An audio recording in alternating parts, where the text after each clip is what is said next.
Perhatian, PDKT Online akan dimulai beberapa saat lagi. Mari siapkan hati kita untuk memuji dan menyembah Tuhan. Shalom Sobat DC Ministry yang dikasihi Tuhan Yesus. Puji syukur kepada Tuhan kalau hari ini kita bisa kembali berjumpa dalam PDKT Online dengan kondisi yang baik, tanpa kekurangan sesuatu apapun. Sebelum kita memulai sharing hari ini, saya mau ajak kita untuk memulainya dengan satu pertanyaan sederhana. Pernah nggak sih kita merasa berat untuk ikut senang di saat orang lain diberkati?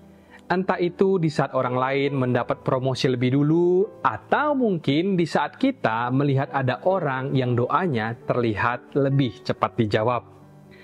Nah, saya percaya Roh Kudus menaruh satu hal penting di hati saya untuk dibagikan pada hari ini kepada kita semua sebagai anak-anaknya Tuhan. Bahwa setiap kita itu perlu yang namanya belajar untuk punya hati yang bahagia saat orang lain diberkati. Karena sejujurnya, kita tidak akan pernah bisa mengalami sukacita yang penuh sebelum kita itu bisa ikut bersukacita juga atas keberhasilan orang lain. Dan melalui firman ini, saya rindu kita akan sama-sama langsung belajar dari teladannya Yesus yang tidak hidup untuk mencari pujian bagi dirinya sendiri, tetapi justru melepaskan segalanya dan melayani demi kita. Namun seperti biasa, sebelum kita membahas lebih dalam tentang sharing kita pada hari ini, mari kita terlebih dahulu bersatu di dalam doa. Tuhan Yesus, kembali kami datang ke hadirat-Mu mengucap syukur buat kasih dan anugerah-Mu yang selalu baru bagi kami.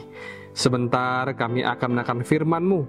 Kami mohon ya Tuhan agar Engkau membuka hati kami supaya kami bisa memahami dan menghidupi firman-Mu. Kiranya Roh Kudus menuntun kami agar firman yang kami dengar bisa membawa perubahan dalam hidup kami dan semakin mendekatkan kami kepadamu. Kami serahkan waktu ini kepadamu ya Tuhan. Pakailah kami untuk menjadi saluran berkat bagi orang lain. Sembunyikan hamba di balik salib-Mu. Di dalam nama Tuhan Yesus, mari kita yang percaya dan berdoa bersama kita katakan, Amin. Shalom, menyapa kembali Bapak Ibu dan saudara-saudariku, Sobat DC Ministry dimanapun saudara berada. Sharing pada hari ini saya beri judul, Belajar untuk punya hati yang bahagia saat orang lain duluan diberkati. Mari bersama dengan saya kita langsung buka firman Tuhan yang diambil dari Filipi pasalnya yang kedua, ayat yang pertama sampai ke-11. Dengan judul perikop yang ada di Alkitab kita, Nasihat supaya bersatu dan merendahkan diri seperti Kristus. Kita akan baca secara keseluruhan dulu semua ayatnya, baru kemudian setelah itu kita akan bahas satu demi satu. Dimulai dari ayat yang pertama, demikian firman Tuhan. Jadi, karena dalam Kristus ada nasihat, ada penghiburan, kasih, ada persekutuan roh, ada kasih mesra dan belas kasihan. Karena itu, ayat 2, sempurnakanlah sukacitaku dengan ini. Hendaklah kamu sehati, sepikir dalam satu kasih, satu jiwa, satu tujuan, dengan tidak mencari kepentingan sendiri atau puji-pujian yang sia-sia. Sebaliknya, hendaklah dengan rendah hati yang seorang menganggap yang lain lebih utama daripada dirinya sendiri, dan janganlah tiap-tiap orang hanya memperhatikan kepentingannya sendiri, tetapi kepentingan orang lain juga. Ayat 5, hendaklah kamu dalam hidupmu bersama menaruh pikiran dan perasaan yang terdapat juga dalam Kristus Yesus, yang walaupun dalam rupa Allah, tidak menganggap kesetaraan dengan Allah itu sebagai milik yang harus dipertahankan, melainkan telah mengosongkan dirinya sendiri dan mengambil rupa seorang hamba dan menjadi sama dengan manusia. Dan dalam keadaan sebagai manusia, ayat 8, ia telah merendahkan dirinya dan taat sampai mati, bahkan sampai mati di kayu salib. Itulah sebabnya Allah sangat meninggikan dia dan mengaruniakan kepadanya nama di atas segala nama, supaya dalam nama Yesus bertekuk lutut segala yang ada di langit dan yang ada di atas bumi dan yang ada di bawah bumi, dan segala lidah mengaku Yesus Kristus adalah Tuhan bagi kemuliaan Allah Bapa. Nah, di hari ini kita akan banyak berbicara tentang hati. Hati yang seringkali kita jaga begitu erat, tetapi diam-diam penuh dengan perbandingan. Kalau kita mau jujur, mungkin ada banyak dari kita yang sulit alias tidak mudah untuk ikut merasa bahagia saat orang lain duluan diberkati. Apalagi kalau yang diberkati duluan itu adalah orang-orang yang mungkin saja dalam pandangan kita rasanya tidak layak untuk menerima berkat itu. Di momen itu mungkin saja kita tidak sedang iri, tapi dalam hati kita tahu kalau kita itu masih belum benar-benar tulus. Nah, kembali ke ayat pertama yang tadi kita baca, Paulus berkata, karena dalam Kristus ada nasihat, ada penghiburan kasih, ada persekutuan roh, ada kasih mesra, dan belas kasihan. Yang artinya adalah orang yang sungguh-sungguh hidup dalam Kristus, maka orang tersebut sudah seharusnya lah hidup dengan penuh kelembutan, penuh dengan kasih, dan penuh dorongan untuk membangun dan bukan untuk menjatuhkan. Tidak ada lagi yang namanya ruang di hati kita untuk ego, dan tidak ada lagi kalimat di hati kita yang berkata, tidak mau tahu, pokoknya aku yang harus duluan. Karena Kristus bukanlah tentang aku, tetapi tentang kita. Bukan soal siapa yang diberkati lebih dahulu, tetapi soal siapa yang tetap mau mengasihi meskipun belum menerima bagiannya. Lalu kemudian di ayat yang kedua, Paulus lanjut berkata, sempurnakanlah sukacitaku dengan ini. Hendaklah kamu sehati, sepikir, dalam satu kasih, satu jiwa, satu tujuan.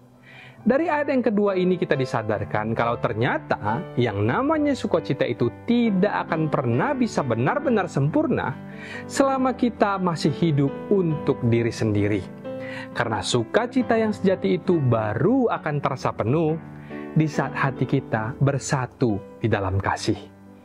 Bukanlah orang yang cuma ketika menang, tetapi juga di saat kita bisa ikut bahagia atas kemenangan orang lain. Faktanya hari-hari ini ada banyak orang yang bisa sehati di saat temannya sedang merasa susah. Tetapi hanya sedikit yang bisa ikut bersyukur di saat orang lain lebih dahulu dipakai oleh Tuhan, atau tetap bersyukur ketika orang lain duluan diberkati dan tidak merasa kalau dirinya menjadi kurang berarti hanya karena orang lain yang lebih dahulu menerima berkat daripada Tuhan. Yesus sendiri tidak pernah hidup untuk mencari sorotan dan validasi. Dia tidak datang untuk jadi yang paling menonjol, tetapi untuk menyerahkan dirinya demi orang lain. Dan bahkan ketika kemudian pelayanan Petrus dan juga Paulus berkembang dengan luar biasa, mujizat demi mujizat yang mereka lakukan menyentuh begitu banyak orang. Yesus tidak hidup untuk menyaingi siapapun, karena dari awal tujuannya adalah untuk menebus dan bukan untuk ditinggikan. Lalu di ayat yang ketiga, Paulus kemudian bilang begini, dengan tidak mencari kepentingan sendiri atau puji-pujian yang sia-sia. Sebaliknya, hendaklah dengan rendah hati yang seorang menganggap yang lain lebih utama daripada dirinya sendiri. Menurut saya pribadi, apa yang Paulus sampaikan di ayat ini sangat mengena. Karena seringkali tanpa kita sadari, semua kita pernah jatuh ke dalam jebakan yang dimana kita itu ketika dalam suatu obrolan dengan tanpa sadar, kita bisa bicara panjang lebar hanya tentang diri kita sendiri, dan semua kalimatnya hanya berputar di kata aku, diriku, dan punyaku, tanpa satu kali pun bertanya kepada teman bicara kita, kamu sendiri kabarnya gimana?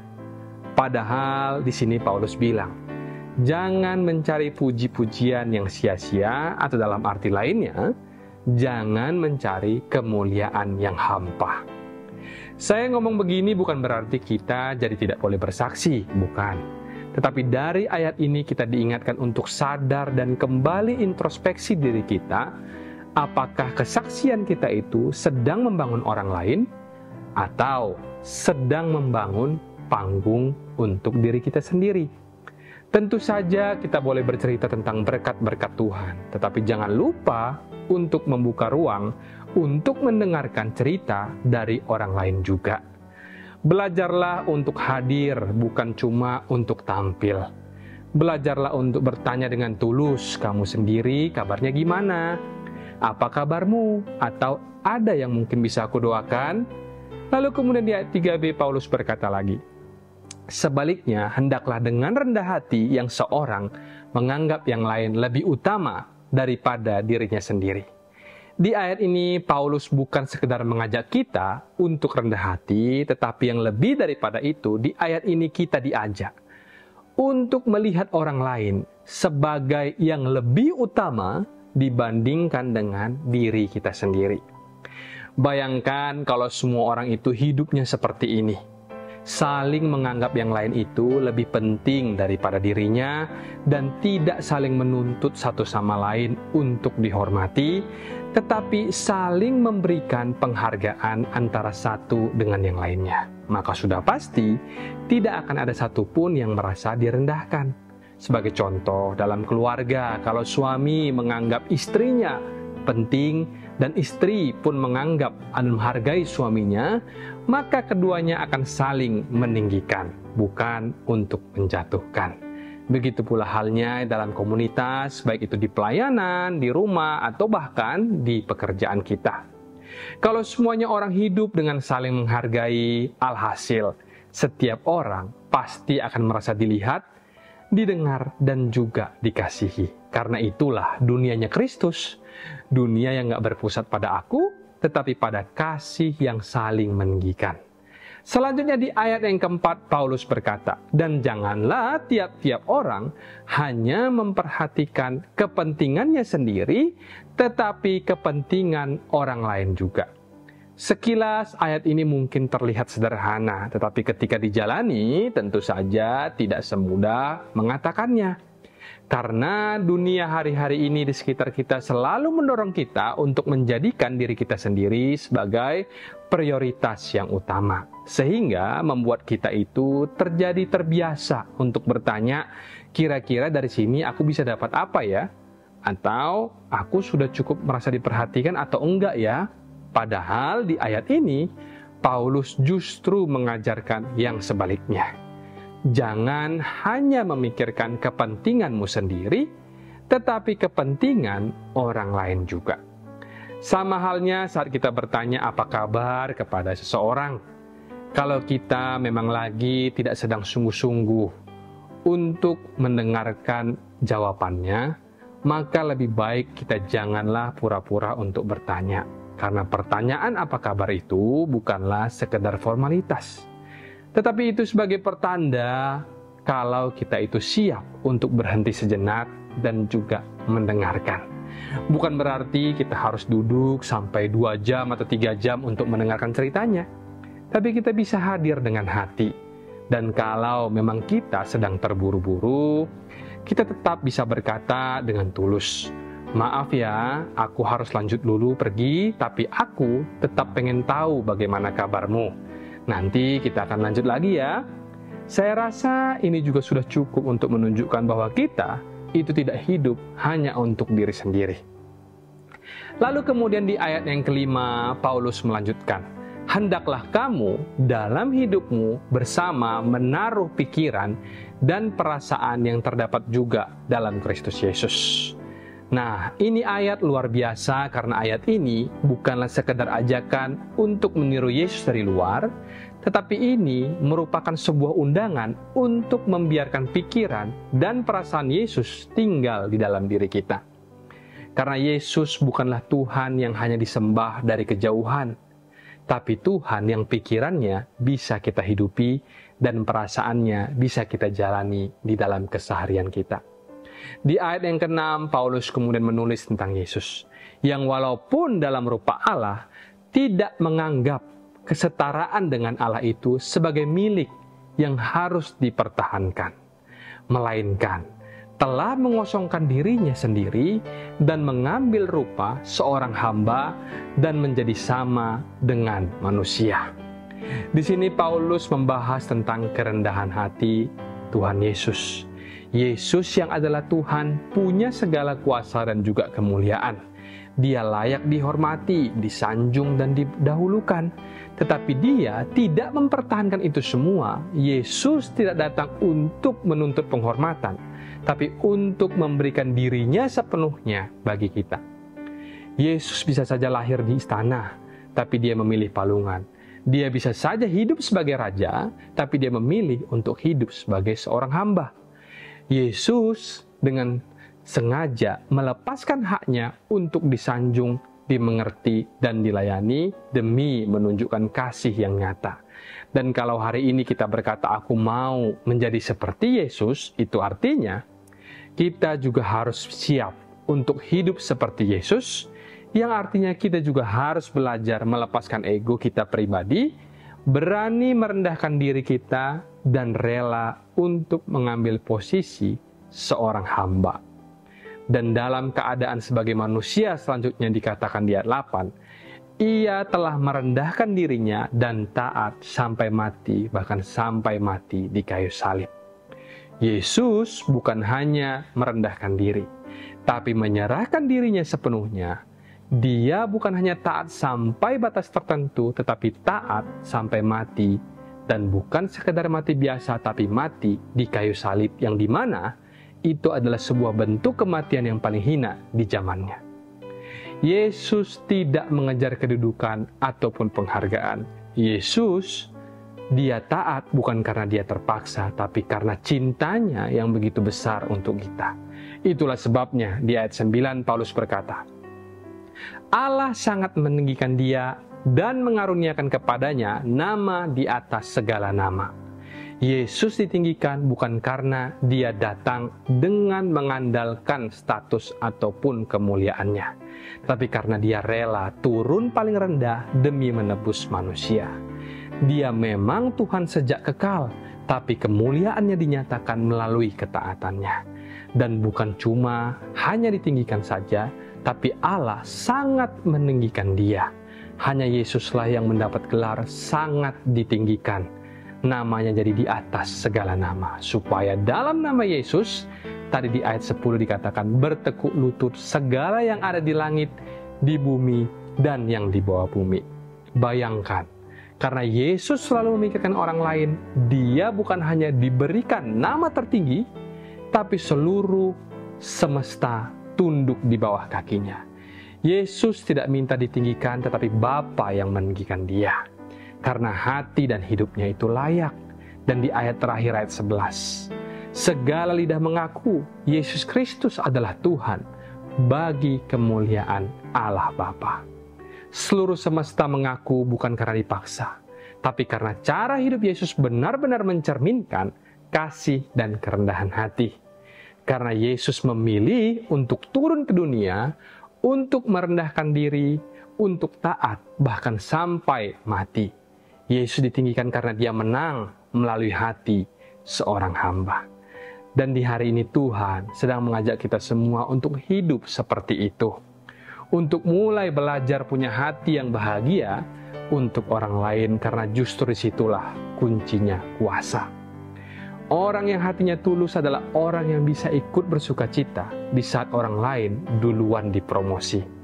Dan itulah juga salah satu yang menandakan kalau orang tersebut sedang berjalan bersama dengan Tuhan. Dari sharing hari ini saya akan bagikan 5 poin penting untuk kita catat, renungkan, dan lakukan. Dimulai dari poin yang pertama, kerendahan hati adalah kunci untuk hidup bersama di dalam kasih.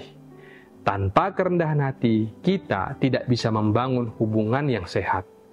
Hidup dengan kerendahan hati berarti mengutamakan orang lain di atas diri kita sendiri. Dan inilah dasar dari persekutuan yang sejati, baik dalam keluarga, gereja, ataupun komunitas.